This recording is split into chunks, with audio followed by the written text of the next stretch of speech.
नमस्कार दोस्तों, एक बार फिर से स्वागत है आपका हमारे यूट्यूब चैनल खेती से कमाई तक।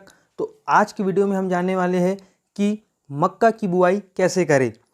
तो इसके लिए सबसे पहले हम चलते हैं हमारे खेत में, और खेत में सबसे पहले हमें मक्का के लिए कतार बनाने होंगे, जो आप ट्रैक्टर या हल की सहायता से बना सकते हैं। जैसे कि यहाँ पे ट्रैक्टर की सहायता से ये कतार बनाई जा रही है, जिसमें कतार से कतार की दूरी लगभग 40 से 45 सेंटीमीटर के बीच की इनकी दूरी है। मक्का की फसल में ज़रूरी है कि कतार से कतार की दूरी 40 से 45 रहे, क्योंकि उन्हें हवा मिलनी चाहिए। हवा मिलने से पौधे की ग्रोथ अच्छी होती है। इस प्रकार हमने ये खेत में पूरी कतार बना के तैयार कर ली है। अब हम इसमें बीजों की बुआई करेंगे।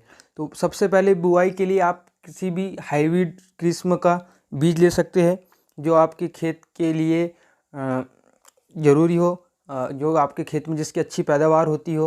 जैसे हल्की ज़मीन के लिए अलग बीज आते हैं, भारी ज़मीन के लिए अलग बीज आते हैं। उस प्रकार से आप कोई भी बीज ले लीजिए। हमने यहाँ पे हाइब्रिड बीज पाइनर का 3401 लिया है, जो कि एक अच्छी किस्म की मक्का है। तो हम इसे हमारे खेत में अब लगाने वाले हैं। अगर हाथों द्वारा हम इसको लगाएंगे, आजकल बहुत सारी सीडिल भी मार्केट में उपलब्ध है, जो सीडिल के द्वारा भी आप मक्का की बुआई कर सकते हैं। लेकिन हम यहाँ पे बीज की बुआई हाथों के द्वारा करने वाले हैं। मक्का की फसल में कतार से कतार की दूरी तो लगभग 40 से 45 सेंटीमीटर, और पौधों की दूरी आपस में 20 से 25 सेंटीमीटर की होनी ज़रूरी है।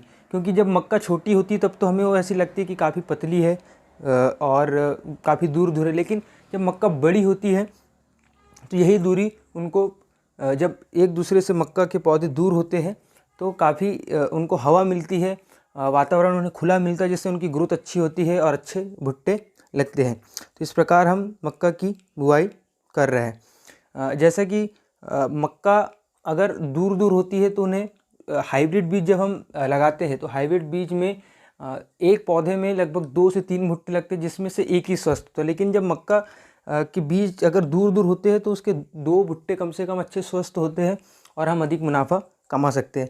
तो इस प्रकार हम सारे खेत में, ये देखिए कतार के कतार में मक्का की बीज की बुआई कर रहे हैं, जो कि बीज से बीज की दूरी लगभग 20 से 25 सेंटीमीटर की रखी गई है।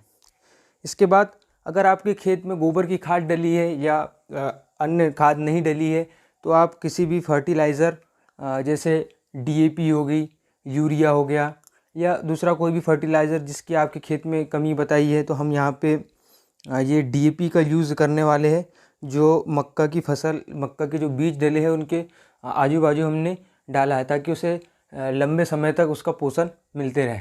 और बाद में जब फसल में हम फिर यूरिया अलग से भी दे सकते हैं। जब फसल के पौधे जब तैयार हो जाते हैं तो हम यूरिया दे सकते हैं।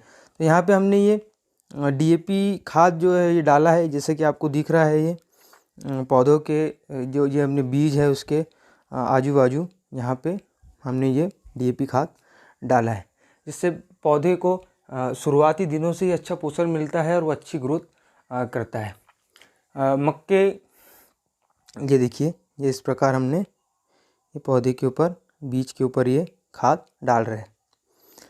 और ज़रूरी है खाद डालने के बाद आप इसके ऊपर मट्टी चढ़ा दीजिए। मट्टी ढाकने से मतलब कि आप बैल या आपके पास जो हमारे यहाँ बक्खर होते हैं उसके द्वारा हम इससे मट्टी से ढाक देते हैं, जिससे फिर ये अंकुरित होता है। तो इसके लिए आपके पास जो भी सुविधा हो, बक्खर हो या फिर कुछ लोग ट्रैक्टर से भी आजकल मट्टी ढाकने लगे हैं, तो आप ऐसा कर सकते हैं।